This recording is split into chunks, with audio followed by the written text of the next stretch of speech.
এর আগে বানিয়েছিলাম কাঁচা আমের রসগোল্লা। কাঁচা আম তো প্রায় শেষের দিকে আর পাকা আমও প্রায় শেষের দিকে। তো যাই হোক, এবার বানিয়ে নিলাম পাকা আমের রসগোল্লা। তো চলো তোমাদের আমি এখন এই রেসিপিটা শেয়ার করি। তার জন্য আমার প্রথমে লাগবে দুধটাকে ভালো করে জাল দিয়ে একটুখানি ছানা কাটার পাউডার দিয়ে দুধটাকে ভালোভাবে ছানা কেটে নেব। তো এই যে আমি দুধটা গরম হয়ে গেছে, এখন পাউডারটা দিয়ে দিচ্ছি।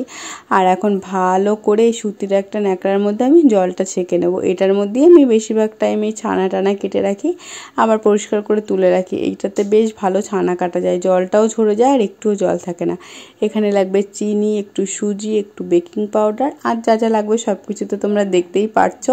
পাকা আমের রসগোল্লা, সেটার জন্য তো পাকা আমটা তো লাগবেই। তো এখানে একটা আমি পাকা আম নিয়ে নিয়েছি, একদম গাছ পাকা আম। তো এখন এটাকে আমি মিক্সারের মধ্যে দিয়ে ভালো করে ব্লেন্ড করে নিলাম। ব্যাস, এখন এটাকে আমি কড়াইয়ের মধ্যে দিয়ে ভালোভাবে জাল করে নেব।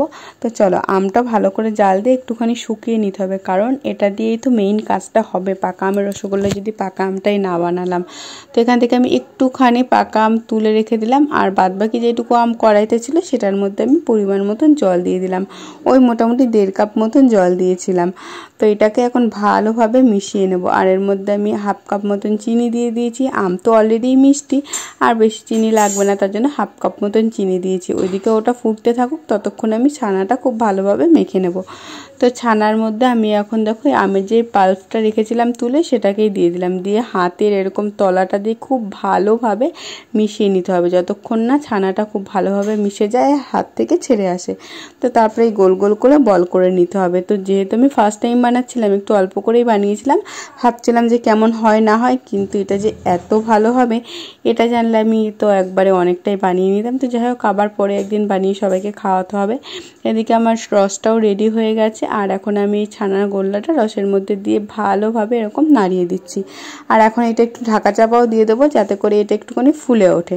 তো দেখো মিষ্টিগুলো কি সুন্দর ফুলে উঠেছে। এখন দেখো ঢাকনাটা খুলে নিচ্ছি, দেখতে পাচ্ছ পুরো ডবল হয়ে গেছে মিষ্টিগুলো। তো চলো এবার একটা বাটিতে সার্ভ করা যাক।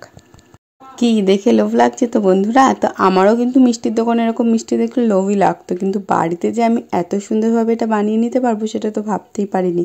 এবার চলো এটাকে একটু কেটে দেখানো যায় কতটা সফট আর ভেতরটা কতটা স্পঞ্জি হয়েছে। দেখতে পাচ্ছ পুরো একদম রসগুলো ভেতরে ঢুকে গেছে, আর খুব ইজিলি কিন্তু মিষ্টিটা কাটা যাচ্ছে, এতটাই সফট হয়েছে। তো আজকের রেসিপিটা একবার বাড়িতে বানিয়ে খেও, আর বারবার বানিয়ে খেতে ইচ্ছা করবে। তো কেমন লাগলো অবশ্যই জানিও। আজকের মতন বাই বাই।